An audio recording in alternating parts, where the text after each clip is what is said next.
They didn't sell silver yesterday. They dropped a piano on it. One moment, you're watching silver trade like a rocket ship. The next moment, it's a red waterfall straight down into the $60 handle, like somebody needed that number printed on your screen. And I'm not asking the soft question today. I'm asking the ugly one. Why would they smash silver right after it made history, unless it served a purpose? Because just days ago, silver broke above $60 for the first time ever, an event serious enough that the Financial Times called it a historic move amid a global supply squeeze. And then, almost immediately, we got the kind of dump that makes normal investors question reality. So let's do this properly, not as a meme, not as a conspiracy, as a mechanism, because whether you call it manipulation, profit-taking, or liquidity hunting, the outcome is the same. Paper selling can move the price violently, even when the physical story hasn't changed. First, the receipts. On Friday, Reuters reported silver hit an all-time high around $64.64, and then fell about 3% to roughly $61.7 as investors booked profits. So yes, there's a perfectly respectable headline explanation: profit-taking. And sometimes that's true, but here's what traders know. In a market like silver thin compared to stocks, highly leveraged, options heavy, big moves don't need a million people changing their minds. They need one thing: a wave of selling at the right moment. And yesterday's move looked less like calm profit-taking and more like a deliberate shove into a psychological zone. Because the $60 area isn't a random number. It's a cliff edge where stop-loss orders live, margin calls begin, option hedges flip, and weak hands fold.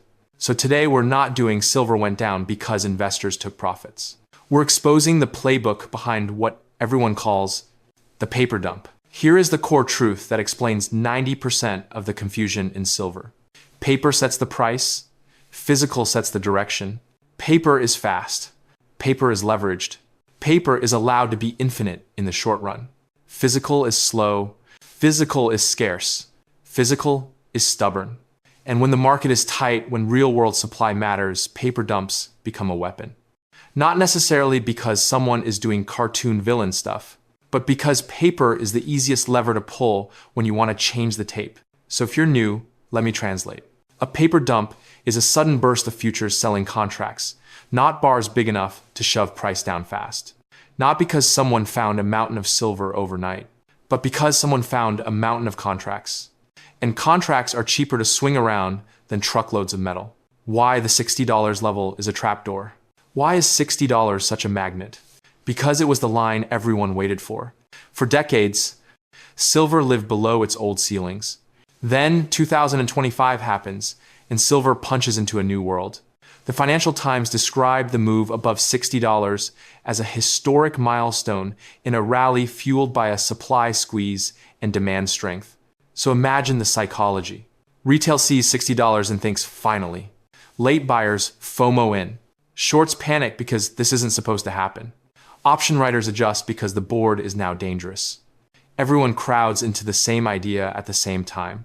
That's when the market becomes fragile. A crowded trade is strong on the way up and brittle under pressure. So if you wanted to shake people out, you wouldn't do it at $41. You would do it at the moment the crowd is most emotional.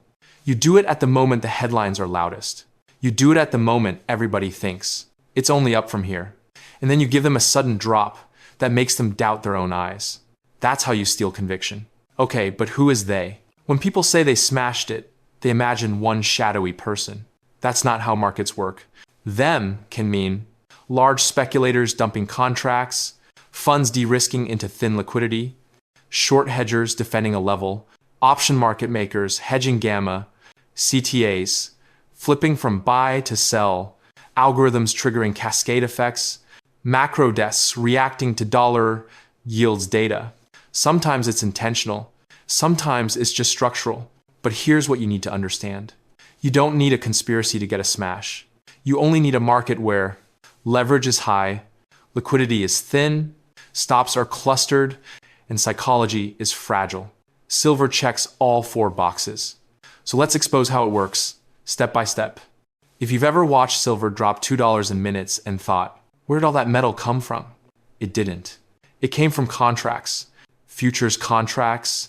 A silver futures contract is a promise tied to silver price, traded on an exchange. Most traders never want delivery. They want price exposure. So you can have enormous silver selling that is not bars being dumped into the street. It's positions being dumped into the order book. That's why the move can be violent. You're not selling metal, you're selling leverage. And leverage is a fast animal.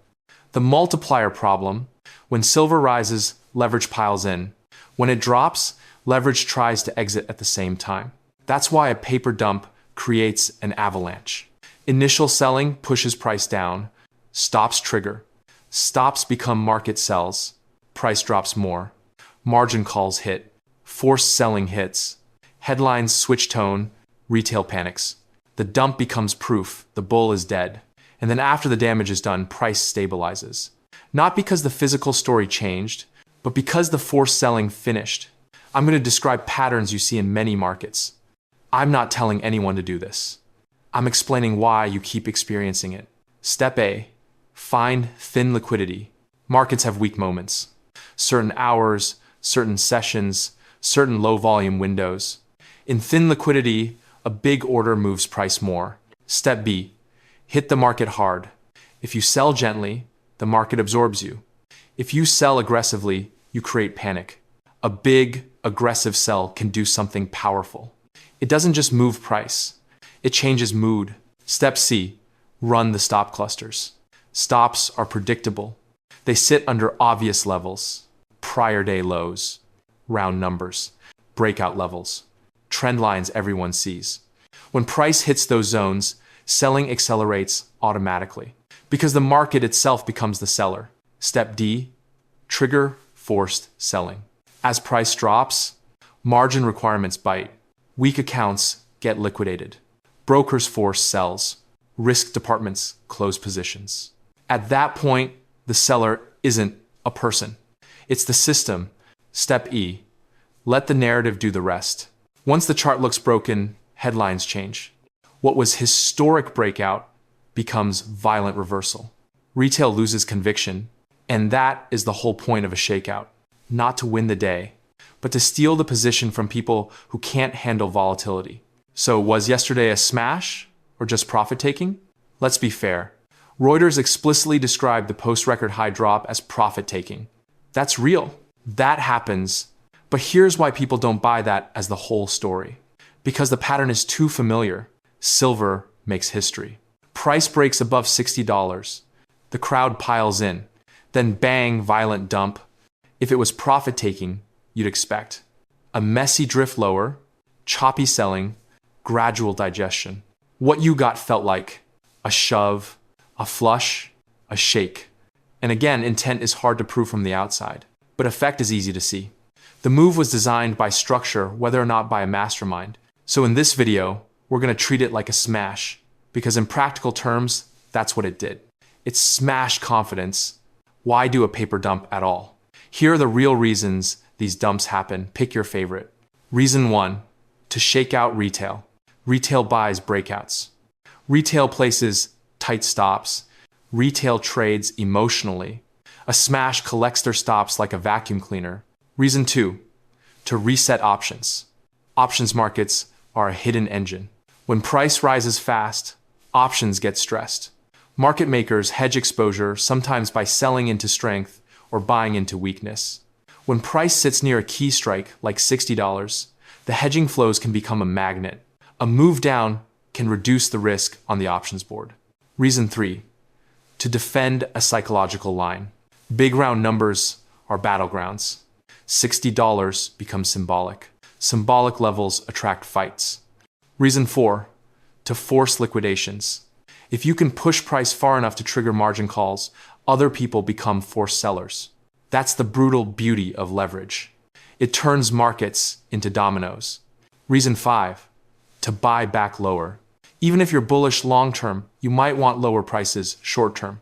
A smash gives you lower prices, or at least it gives you the illusion of trend reversal long enough to reload. Okay, smart guy, if it's paper, why does it matter? Because paper controls the screen. If you're trading, paper is your world. If you're investing, paper still controls your entry price and your emotional stability. And because paper dumps create what I call the confidence tax, even if price recovers later, many people won't be there. They got shaken out. They sold the bottom of the dump. Then silver rises without them. That's how big moves happen. Not by going straight up, but by repeatedly flushing people out until only stubborn holders remain. Here's the part most people miss. Physical tightness doesn't vanish just because price dips. Let's connect this to the real-world story. Even while silver has been surging, London has been dealing with tightness signals. LBMA's own vault data shows 27,187 tons of silver held in London vaults as of end November 2025, up 3.5% month-on-month. That sounds huge, and it is huge. But totals don't tell you what's free. And in 2025, multiple reports described a market where regional constraints and borrowing tightness still matter even after some inflows. This is why paper dumps are so confusing. The physical world can be tight. The paper world can still smash price. Both can be true at the same time. Because the short-term price is a leverage battleground. Let's narrate it like you lived it. You wake up, silver's strong, people are loud, it's trending. Then it tags highs, momentum is euphoric, and you feel like you finally caught the wave. And then, the first red candle hits, you shrug, then the next, then it accelerates, and suddenly, the screen is a waterfall. People who bought late are instantly underwater. People who use leverage are in danger. People with stops get clipped. The chat goes insane. And then right on cue, someone posts, "See, it was a bubble." No, it was a flush. And flushes are part of bull markets. Because bull markets are not designed to reward maximum emotion. They're designed to punish it. Paper dump, expose. What does that mean in practice? It means you stop interpreting violent drops as truth. You interpret them as process. A paper dump is the market asking you, do you actually believe this story? Or were you just chasing green candles? If you were chasing, you sell. If you were positioned, you survive. And here's the trick. Survival is alpha in a market like silver. Because most people can't emotionally hold through volatility. They want a straight line. Silver is not a straight line metal. The myth, if it drops, the thesis is dead. This is where retail gets wrecked. They think, if price dumps, someone knows something. Sometimes, but often, it's the opposite. The dump happens because the market is crowded, not because the story ended. Remember, Reuters said the drop came after a record high as profits were booked.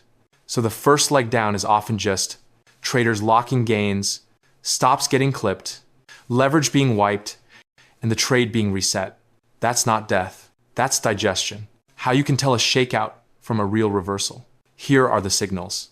Signal 1. How fast does it reclaim the level? If silver smashes below $60 and then quickly reclaims it, that's a classic shakeout signature. It tells you buyers were waiting. Signal 2. Does the dump create follow-through selling? A real reversal doesn't bounce politely. It keeps bleeding. If the dump is followed by weak rallies and constant selling pressure, that's different. Signal 3. Does sentiment flip too fast? If your timeline goes from silver is unstoppable to silver is dead in 24 hours, that's usually a shakeout environment. Signal 4. Do physical indicators stay tight? This is harder to watch day to day, but the macro backdrop matters. When the physical story is strong, paper dumps are often temporary. And remember, the move above $60 was tied in major coverage to supply squeeze dynamics and demand, not a random hype candle. Why smashes happen more near all-time highs? Because highs are where new money arrives. Leverage peaks, risk managers get nervous, and liquidity becomes one-sided. At highs, the market is thin on sellers, until suddenly a big seller appears. That seller doesn't need to be evil. They just need size. And when they hit, the crowd reacts violently. That's why you see the most dramatic flushes near the most historic levels. Because historic levels attract historic emotion. And historic emotion is easy to exploit by structure or by intent. Let's be honest. Thousands of retail stops live under $60. Because that's what people do. They buy above $60, and they place a stop under it. They think they're being smart, but in markets like silver, it's the opposite. That stop becomes your address. It becomes the exact place the market goes to harvest liquidity. Now, am I telling you never use stops? No, I'm telling you, if you use stops in a volatility monster, you better position size like an adult. Because if your stop is inside normal daily noise, it's not protection, it's bait. The real why. The story that makes this title true. So why smash it to the $60 area? Because $60 is a psychological level, a narrative level, an options level, a stop level, a margin level, a you thought you were safe level. It's the best place to cause maximum damage with minimum effort. A smash there does 5 things at once. Kills late FOMO, forces leverage liquidations, resets options exposure, scares retail into selling, creates a proof candle for bears. That's not theory. That's just how crowded breakouts behave.